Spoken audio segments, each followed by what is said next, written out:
오늘은 코로나19 사태는 말세의 징조인가? 라는 제목으로 말씀을 생각해 보기를 원합니다. 한번 따라해 보세요. 코로나19 사태는 말세의 징조인가? 코로나19 바이러스 사태가 발생한 지 이제 반년이 넘었죠? 어느 정도 시간이 지나면 끝날 것이라고 생각을 했는데 오히려 시간이 가면서 더 확산되고 있는 양상입니다. 어제 한 일간지를 보니까 이런 보도가 있더라고요. 코로나19 바이러스에 감염된 사람이 이제 치유를 받아서 나갔는데 다시 바이러스에 걸리는 거예요. 왜 그런가 봤더니 한번 바이러스에 걸리면 몸 안에 항체가 생겨야 하는데 이 항체가 생겼다가 다시 없어졌다는 것이죠.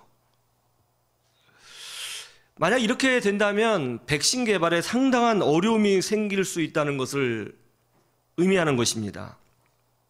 코로나 바이러스로 경제도 위축이 되고 비행기도 멈추고 개인의 생활과 또 삶의 패턴도 완전히 바뀌었습니다.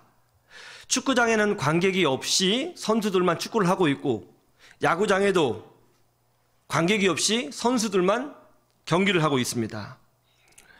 더운 여름에 해수욕장에 가야 되는데 이제 예약제를 실시해서 일부 사람들만 받겠다고 합니다. 점점 세상이 경직되어 가고 있습니다. 그렇죠? 점점 세상이 이게 좀 복잡해지고 있는 것 같아요.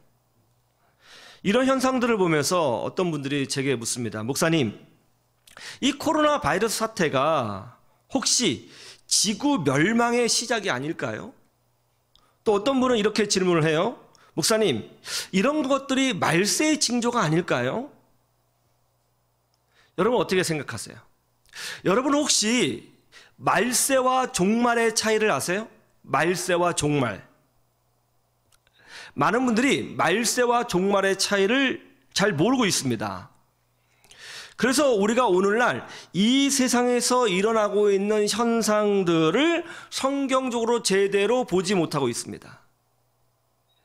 오늘날 이 세상에서 일어나고 있는 모든 현상들을 성경적으로 제대로 볼 수 있으려면 말세의 개념이 무엇이고 종말의 개념이 무엇인지를 성경의 근거에서 제대로 알고 있어야 합니다. 예수님께서는 이 땅에 딱 두 번 오시죠. 한 번은 2000년 전 베들레헴으로 오셨습니다.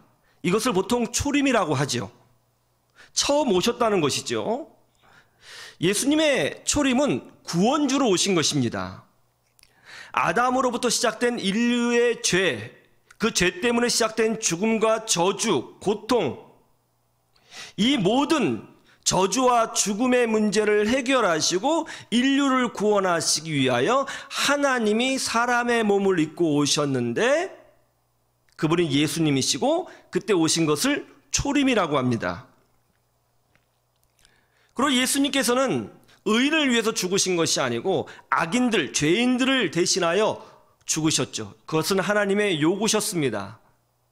의인을 위하여 죽을 수도 있고 나라와 민족을 위해서 죽을 수 있고 사랑하는 사람을 위해서 죽을 수 있습니다. 그러나 나쁜 사람들, 죄인들, 악인들을 위해서 죽는 것은 쉽지 않습니다.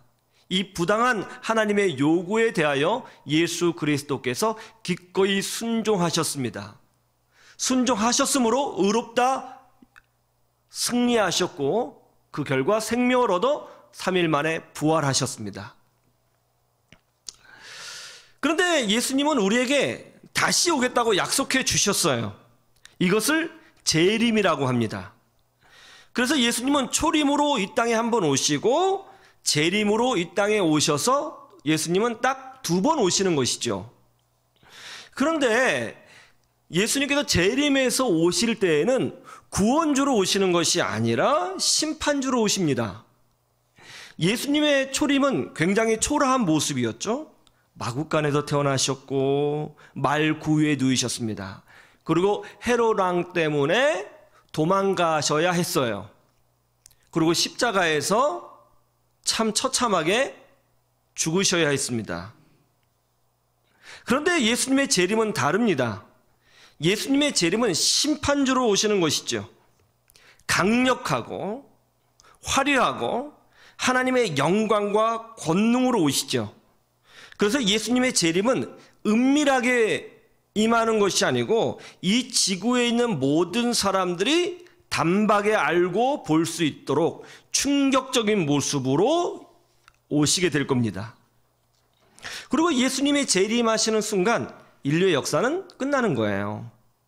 하나님의 나라가 임하고 인간의 나라는 막을 내리게 되는 것입니다.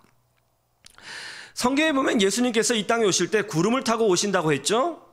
이 구름이 바로 하나님의 영광을, 하나님의 권능을, 하나님의 권세를 상징하는 것입니다. 이제 예수님은 은밀하게 마구간에서 오시는 모습으로 오시지 않습니다. 권능을 갖고 오시죠. 그것이 바로 구름 타고 오신다는 표현이죠. 사이비 종교에서는 이 구름을 영이라고 속여서 가르칩니다.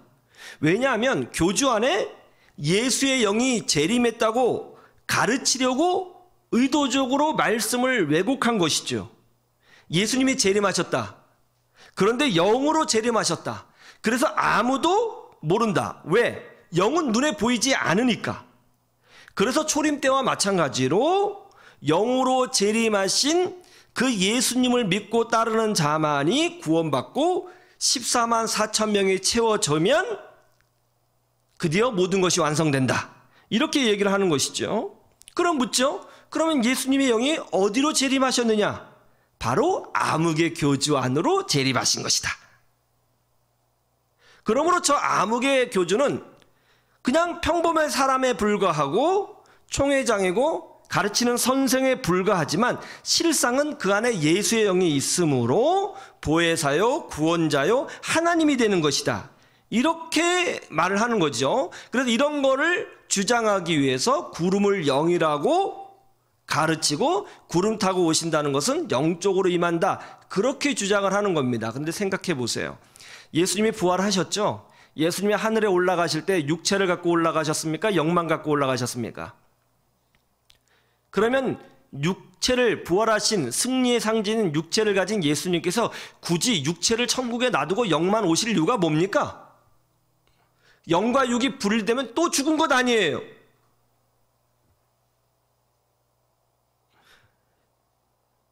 그래서 사이비 종교들은 예수님의 재림을 심판으로 오시는 것이 아니고 구원주로 온다 이렇게 가르칩니다. 왜요? 그래야 나를 믿어라. 그래야 너희도 구원받는다. 이렇게 주장할 수 있기 때문에 그런 거죠. 그러나 성경 어디를 살펴봐도 영을 구름으로 표현한 본문이 없습니다. 오히려 출애굽기 16장에 보면 성막에 구름이 피어오르는데 그 구름을 하나님의 영광이라고 묘사했습니다. 한 번만 나온 것이 아니죠. 솔로몬이 성전을 건축했을 때에 성전 안에 구름 곧 연기가 가득했는데 이는 여호와의 영광이 가득했다라고 성경에 되어 있죠. 구름은 하나님의 영광, 권능, 심, 권위, 능력을 묘사하는 겁니다. 아무튼 예수님께서는 이 땅에 몇 번 오신다고요? 2번 오시는 거예요. 그것이 바로 초림과 재림입니다. 초림 때에는 구원주로 오셨지만 재림 때는 어떻게 오신다고요? 심판주로 오시는 것이죠. 그래서 우리가 사도신경을 고백할 때에 저리로서 거기서부터 산자와 죽은 자를 어떻게 심판하려 오시리라 이렇게 고백하고 있잖아요. 그런데 심판에는 2가지 의미가 있죠. 우리를 괴롭히고 넘어지게 하는 저 악한 마귀와 귀신들과 하나님을 대적하는 자들과 사이비 종교에게는 주님의 재림이 심판이지만 오직 믿음으로 말미암아 구원받은 우리들에게는 구원의 소식이요 승리의 소식이요 하나님 나라의 완성이요 구원의 완성이 되는 것입니다. 그래서 예수님의 재림은 심판이면서 동시에 승리의 날이요 구원의 완성의 날이 되는 것이죠. 이해하세요? 이렇게 예수님께서는 처음 초림으로 오시고 이제 앞으로 오실 겁니다. 모든 사람이 다 보도록 영광의 모습으로 오실 건데 예수님의 초림과 재림 사이 이 사이를 성경에서는 말세라고 하는 겁니다.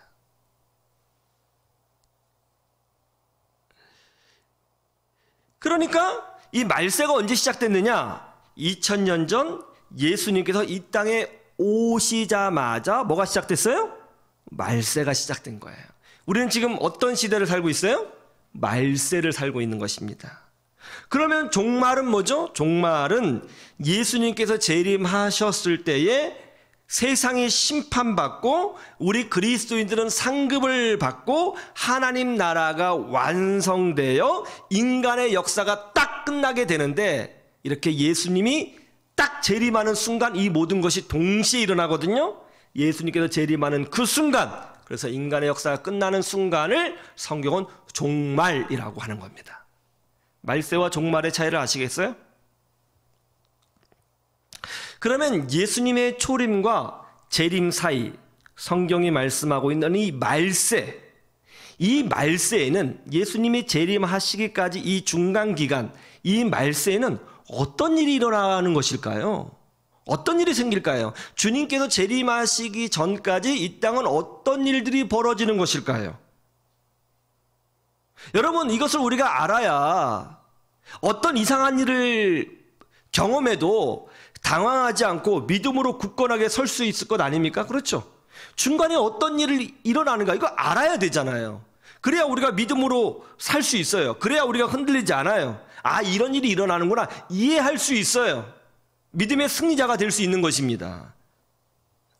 오늘은 이 중간, 이 말세에 어떤 일이 일어나는가 하는 것을 말씀을 통해서 좀 알기를 원합니다. 예수님이 이렇게 말씀해 주셨어요. 어떤 일이 일어나는가? 첫 번째, 미혹하고 모략질하는 사이비 종교들이 출현한다는 것입니다.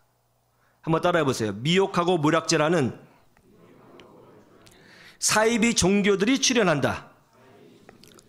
자, 예수님의 초림과 재림 사이 중간에 나타나는 현상이 뭐냐면 사이비 종교들의 출현인데 5절에서 6절을 보시죠.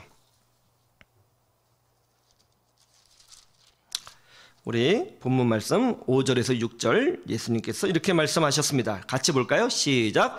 예수께서 이르시되 너희가 사람의 미혹을 받지 않도록 주의하라. 많은 사람이 내 이름으로 와서 이르되 내가 그라하여 많은 사람을 미혹하리라. 예수님과 초림 사이를 말세라고 했습니다. 그리고 예수님이 재림하시는 순간을 종말이라고 했죠. 이때 인간의 역사가 끝난다고 했습니다. 그런데 예수님의 초림과 재림 사이, 즉 말세에는 어떤 일이 일어난다고 우리 주님께서 말씀하셨죠? 미혹하는 자들, 모략질하는 자들이 나온다는 것이죠. 그러면서 그들이 예수님의 이름으로 와서는 내가 보혜사다, 내가 예수다, 내 안에 예수의 영이 있다, 내가 하나님이다, 그리고 신인 하빌이 일어난다 하고 미혹하는 현상들이 나타난다는 것입니다. 즉 사이비 종교가 출현한다는 거예요. 사이비 종교들이 얼마나 극성인지 예수님께서는 이 말씀을 여러 번 반복하셨어요. 우리가 공부할 때 알죠? 선생님이 반복한 것은 중요하다, 중요하지 않다. 중요하다. 보세요. 21절에도 똑같이 반복하셨어요. 21절, 22절 보세요. 예수님 뭐라고 반복하셨는지. 21절, 22절 시작. 그때 어떤 사람이 너에게 말하되 보라 그리스도가 여기 있다, 보라 저기 있다 하여도 믿지 말라. 거짓 그리스도들과 거짓 선지자들이 일어나서 이적과 기사를 행하여 할 수만 있으면 택하신 자들을 미혹하려 하리라. 보세요. 그렇죠? 지금 제자들이 예수님에게 질문한 겁니다. 주님, 말세에는 어떤 일이 일어나는 것입니까? 그리고 종말은 언제 오는 것인가요? 그러자 예수님께서 하신 첫 번째 말씀이 뭐예요? 말세에는 모략질을 자랑스럽게 생각하고 사람을 미혹하는 일을 기뻐하는 사이비 종교들이 출현할 것이다.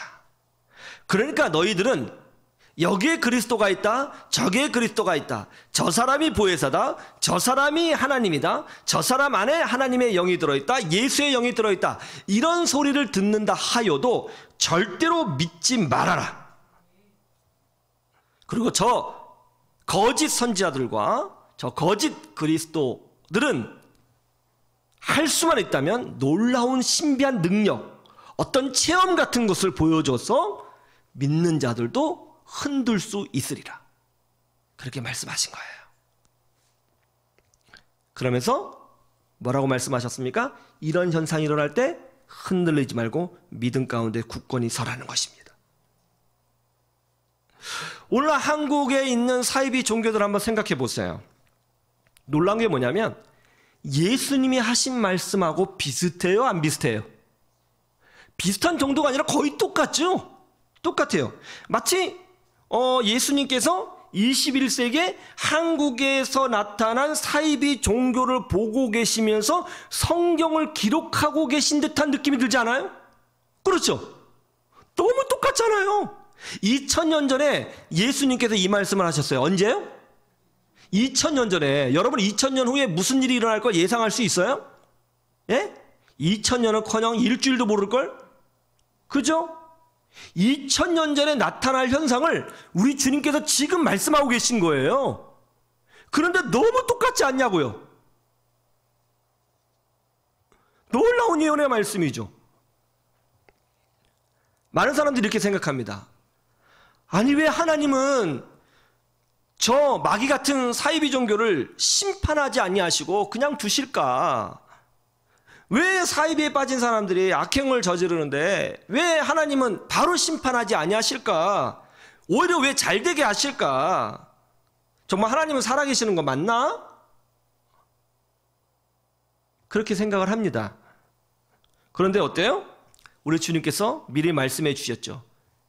그런 이단들이 사이비 종교가 말세에는 출현하게 된다는 겁니다. 말세의 현상이라는 거예요. 이것을 통해서 우리가 배워야 될 게 뭐죠? 우리는 이걸 알아야죠. 이 세상이 정말 인간의 뜻대로 돌아가는 것이 아니라 주님 말씀대로 되고 있구나. 생각해 보세요. 2000년 전에 지금 나타날 사이비 종교를 묘사하고 있어요. 이렇게 2000년 전에 지금 나타날 현상을 묘사할 수 있는 사람이 있었나요? 500년대에 일어날 일을 정확하게 이렇게 묘사할 수 있는 사람이 있어요? 없어요. 정말 놀라운 말씀이에요. 아니 어떻게 2000년 전에 지금 나타날 사이비 종교의 모습을 그대로 묘사하고 계시냐고요. 너무 무서운 말씀이죠. 이 세상은 인간의 뜻대로 돌아가는 것 같지만 놀랍게도 그렇지가 않습니다. 성경에 기록된 대로 가고 있습니다. 여러분 이 세상의 모든 종교의 경전을 보십시오. 이렇게 정확한 미래를 예언한 책들이 있나요?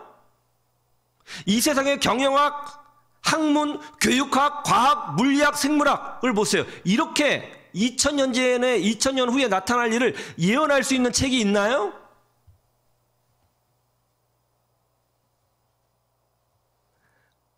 오늘날 한국 사회에 있는 사이비 종교를 보세요. 예수님의 말씀과 똑같아요. 아주 그냥 판박입니다. 미혹하고 모략질하고 그러고 있지 않나요? 이것을 통해서 우리는 깨달아야 됩니다. 이 세상은 마구잡이로 흘러가는 것이 아니라 주님 말씀대로 흘러가고 있구나. 세상이 진리가 아니라 인간이 중심이 아니라 하나님의 말씀만이 진리고 하나님이 중심이시구나. 깨달아야 되는 겁니다. 그리고 주님의 말씀과 같이 오늘날 이 세상에 사이비 종교가 출현하는 것을 보고, 예? 출현하는 것을 보고 우리는 확신해야 되는 거예요. 우리가 제대로 가고 있구나. 우리가 제대로 가고 있구나. 여러분 우리가 믿는 기독교는 종교가 아닙니다. 여러분 종교 아닙니다. 우리가 붙들고 있고 믿는 기독교는 종교가 아니라 진리이며 사실이며 진짜입니다. 여러분 내일 태양이 서쪽에서 떠요? 동쪽에서 떠요? 동쪽에서 뜨죠. 다 알죠? 이걸 종교라고 합니까? 그냥 사실인 거예요. 기독교는 그냥 사실인 거예요. 종교가 아니라 사실인 거죠. 생각해 보세요. 예수님이 앞으로 말세에는 이런 사이비 종교가 나올 것이다 예언하셨죠. 그대로 말씀하셨죠. 그러자 사람들이 생각하는 거예요. 아, 예수님의 말씀이 진짜가 되기 위해서는 사이비 종교가 나타나야 된다. 자, 우리 예수님의 말씀을 진짜로 만들기 위해서 우리 사이비 종교를 만듭시다. 막 연구해갖고 예수님 말씀하신 대로 사이비 종교를 만든 게 아니잖아요. 누가 시키지도 않았어요. 그런데 예수님이 말씀하신 대로 그런 사이비 종교가 나와요. 정말 예수님 말씀대로 되고 있잖아요. 말세예요. 우리 주님의 말씀은 영원한 진리의 말씀입니다. 이 세상은 그냥 흘러가는 것 같지만 오늘 성경을 보면 하나님 말씀대로 흘러가고 있는 것입니다. 예전에는 내비게이션이 없어서 운전을 할 때 지도를 보고 가거나 사람들에게 물어서 길을 찾아갔습니다. 한 번은 제가 강원도 어디에 있는 기도원을 이제 수련의 장소를 미리 답사하기 위하여 기도원을 찾아간 적이 있는데요. 지도를 보고 가려니까 너무너무 힘들었어요. 그래서 대충 그 기도원과 가까운 동네에 가서 혹시 그 기도원을 아는 사람이 있느냐 물어보고 길을 묻게 되었습니다. 그랬더니 어떤 분이 자기가 잘 안다면서 길을 가르쳐 주시더라고요. 그 이 도로로 쭉 가시면 다리가 나올 겁니다. 다리가 나오는데 그 다리가 차가 딱 한 대 지나갈 다리예요. 그 다리를 딱 건너시자마자 바로 오른쪽으로 가십시오. 오른쪽으로 쭉 가면 초등학교 분교가 있을 거예요. 근데 그 분교를 정면으로 딱 마주보고 왼편에 있는 샛길로 들어가시면 됩니다. 근데 왼편에 있는 샛길로 한 1km 정도 들어가시면 길이 끊어진 것처럼 보일 거예요. 근데 길 끊어진 거 아니고요. 조금 더 들어가시면 됩니다. 들어가시면은 그 시멘트 도로길이 나오거든요. 그걸로 쭉 들어가시면 됩니다. 들어가시면 이제 좌우로 샛길들이 있어요. 거기로 빠지지 마시고요. 쭉 가세요. 쭉 가시면 그 진돗개 한 마리가 묶여 있을 텐데 큰 대문에 그 진돗개가 막 짖을 겁니다. 그 막 짖을 때 그 진돗개 묶여 있는 그 대문으로 쑥 들어가세요. 그럼 거기 기도원이에요. 굉장히 디테일하죠. 그 제가 적어가지고 그래서 개가 짖음 해가지고 이제 갔어요. 그때 정말 길이 딱 끊어진 것처럼 보이는 거예요. 이야, 이분 진짜 디테일하게 잘 가르쳐 주네. 와. 갔더니 시멘트 도로가 나와요. 이야, 진짜 대단하다. 갔더니 정말 개가 묶여 있어요. 주님이신 것처럼 묶여 있어요. 그래서 그 들어갔더니 기도원이더라고요. 야, 잘 가르쳐 준다. 나중에 이제 거기 이제 수련회 하기로 계약을 하고 제가 수련회 와서 이제 집회를 인도하게 됐는데 깜짝 놀랐습니다. 깜짝 놀랐어요. 저한테 길을 가르쳐 주신 분이 거기 와 계시더라고요. 기도원 원장님 목사님이시더라고요. 야, 이게 진짜예요. 예. 예수님이 알려주고 계세요. 왜요? 이 세상의 주인이시기 때문에 그렇습니다. 역사의 주인이시기 때문에 그런 거예요. 예수님만이 유일한 구원의 주님이십니다. 예수님의 말씀이 진리입니다. 우리에게 지금 제대로 된 길을 알려주고 계신 거예요. 이것을 통해서 우리는 위안을 받아야 돼요. 주의 말씀이 진리고 내가 신앙생활을 하고 있는 것이 진짜구나 아셔야 됩니다. 이 확신으로 승리하시기를 주님의 이름으로 축원합니다. 두 번째, 말세에는 어떤 일이 벌어지느냐? 전쟁과 기근과 질병이 출현한다는 것입니다. 한번 따라해 보세요. 전쟁과 기근과 질병의 출현. 우리 말씀 7절에서 8절 한번 볼까요? 7절에서 8절. 자, 말세에는 이런 일이 일어난다는 거죠. 7절, 8절. 다 같이 보죠. 시작. 난리와 난리의 소문을 들을 때에 두려워하지 말라. 이런 일이 있어야 돼. 아직 끝은 아니니라. 민족이 민족을, 나라가 나라를 대적하여 일어나겠고 곳곳에 지진이 있으며 기근이 있으리니 이는 재난의 시작이니라. 난리와 난리의 소문이 들린다고 합니다. 예수님의 초림과 재림 사이를 말세라고 했습니다. 이 말세의 특징이 뭐냐? 전쟁과 분쟁과 다툼이 그 특징이라고 예수님께서 말씀하고 계신 거예요. 예수님께서 재림하시기 전까지 인간은 끊임없이 평화를 외치지만 실상은 끊임없이 편가르고 다투고 분쟁하고 싸우는 일이 반복된다는 것입니다. 말세 현상이라는 거예요. 신문에 보니까 인도와 중국 군인들이 인도와 중국 국경에서 서로 난투극으로 싸워가지고 수십 명이 죽었다는 거예요. 그래서 지금 인도 사람들이 굉장히 화가 났어요. 그 막 중국 국기를 막 불태우고 난리가 났습니다. 그러니까 인도에서는 이 문제를 해결하기 위해서 더 많은 무기를 대량으로 구매하기로 결정했다고 신문에 나오더라고요. 지금 북한은 서울을 불바다로 만들겠다고 협박하고 있습니다. 미국에서는 백인과 흑인이 갈등 관계에 있고 지금 그 갈등의 골이 깊어져서 분쟁과 다툼이 일어나고 있습니다. 중동 지역은 여전히 전쟁 중인 국가가 많습니다. 아프리카는 상상도 할 수 없는 분쟁과 내전이 지금도 계속되고 있습니다. 필리핀도 최근에 또 내전과 같은 분쟁이 일어났습니다. 그리고 기근이 있죠. 쓰나미가 일어납니다. 지진이 일어납니다. 태풍이 불어옵니다. 10몇 년 전에는 강력한 쓰나미가 일어서 인도네시아에 수십만 명의 사람들이 죽었습니다. 중국 스촨성에서 큰 지진이 일어나서 도시 전체가 없어지는 사건도 일어났습니다. 그리고 지금은 코로나 바이러스 때문에 온 세계가 위기에 빠져 있습니다. 이런 것들이 말세의 특징이라는 거예요. 이런 일들은 주님이 재림하실 때까지 반복적으로 일어난다는 거예요. 계속 이런 일이 일어나요. 태풍이 지나가면 지진, 지진이 지나가면 전쟁, 전쟁이 지나가면 분쟁, 분쟁이 지나가면 쓰나미. 이 세상 참 살기 힘들어요. 얼마나 무서워요. 우리는 여기서 깨달아야 됩니다. 하나님의 은혜가 아니면 온전하게 살 수 있는 사람이 없는 곳이 바로 이 땅이구나. 여러분, 하나님께서 지켜주셔야 이 분쟁 많고 다툼 많고 어려움이 많고 위기가 많은 이 땅에서 온전하게 믿음을 지키면서 살 수 있는 줄로 믿으시기를 주님의 이름으로 축원합니다. 여러분, 우리는 완전한 세상 가운데 살고 있는 것이 아니에요. 우리는 물론 이 땅에서 평화를 꿈꾸고 완전한 삶을 꿈꾸고 복된 삶을 꿈꿔요. 그러나 인간 스스로 그런 평화와 복은 만들어내지 못합니다. 하나님께서 지켜주셔야 되는 거예요. 여러분, 깨달으셔야 됩니다. 지금까지 이 전쟁 많고 분쟁 많고 질병 많고 교통사고 많고 싸움 많고 위기가 많은 이 세상 속에서 지금까지 건강하게 살아오신 것, 이것 자체가 하나님의 은혜라는 거 아셔야 돼요.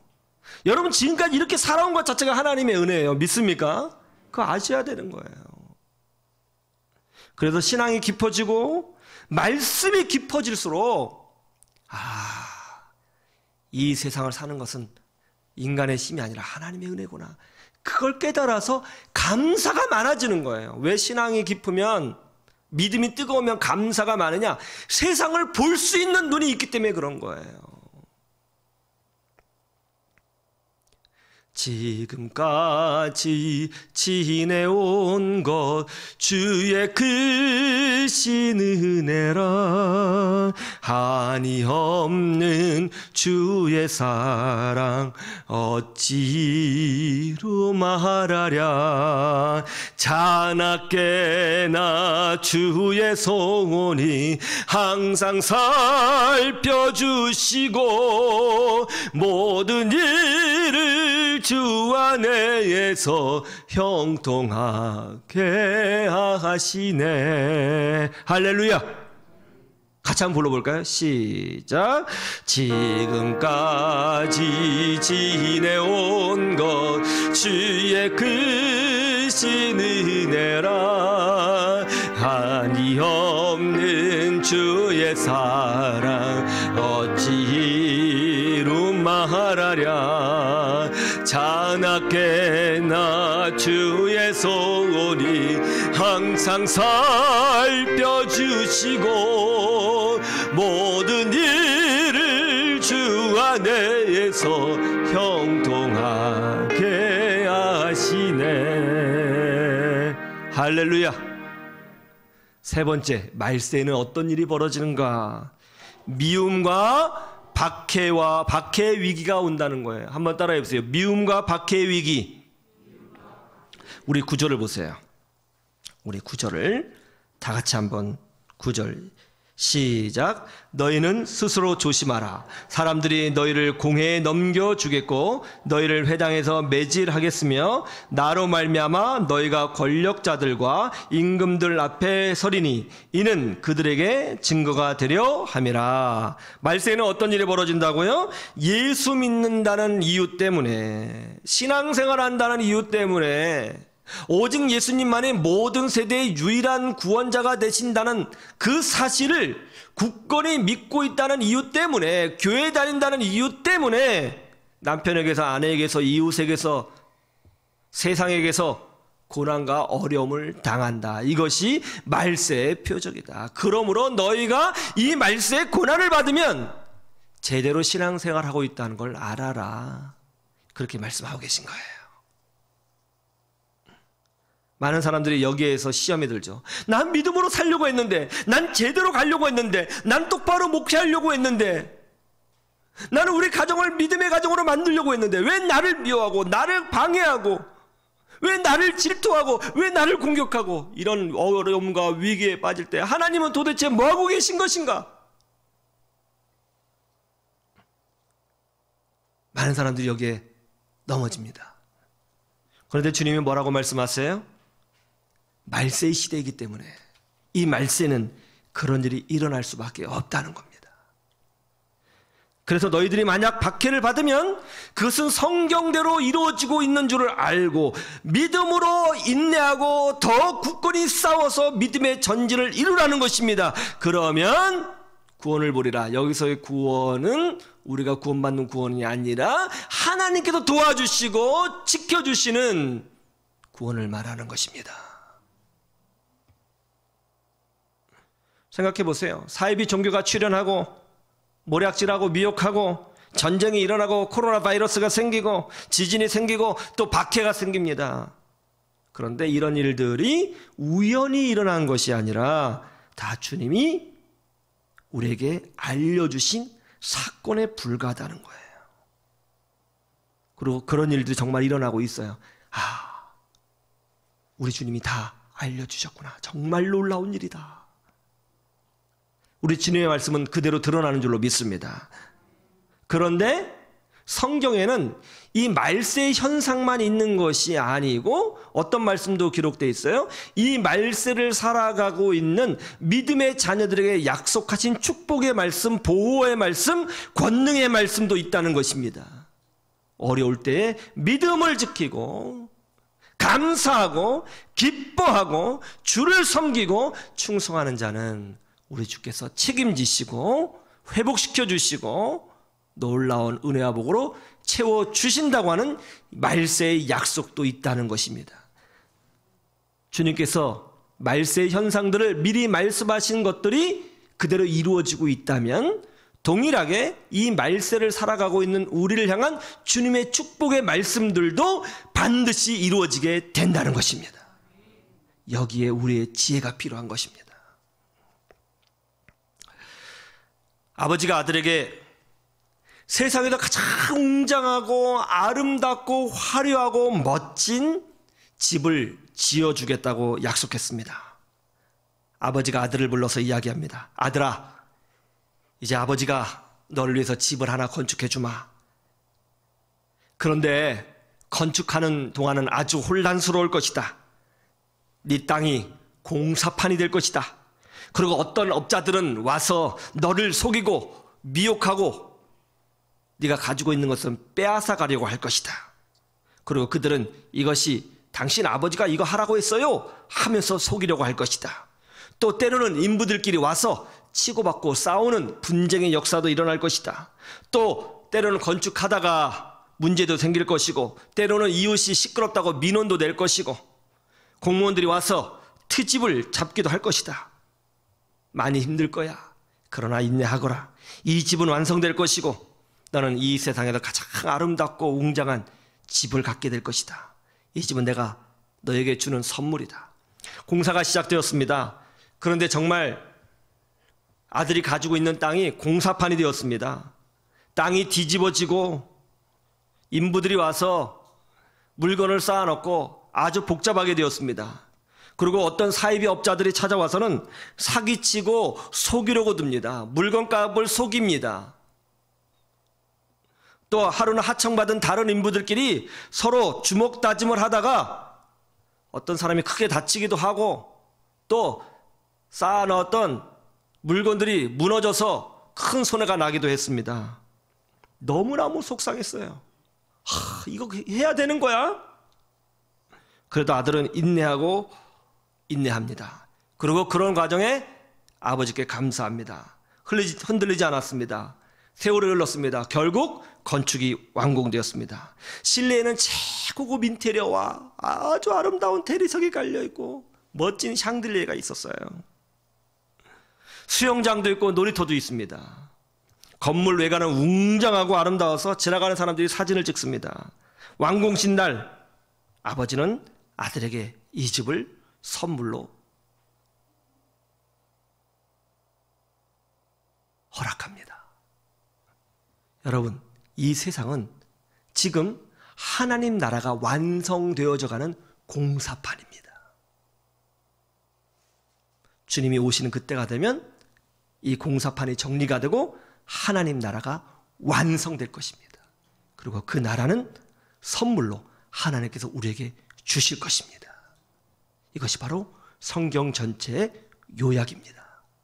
이 진리의 말씀 붙들고 이 복잡한 세상을 살아갈 때 흔들리지 말고 속지 말고 좌절하지 말고 넘어지지 말고 믿음으로 승리하셔서 하나님의 은혜와 축복을 누리는 주의 백성들이 되시기를 주님의 이름으로 축원합니다. 축원합니다.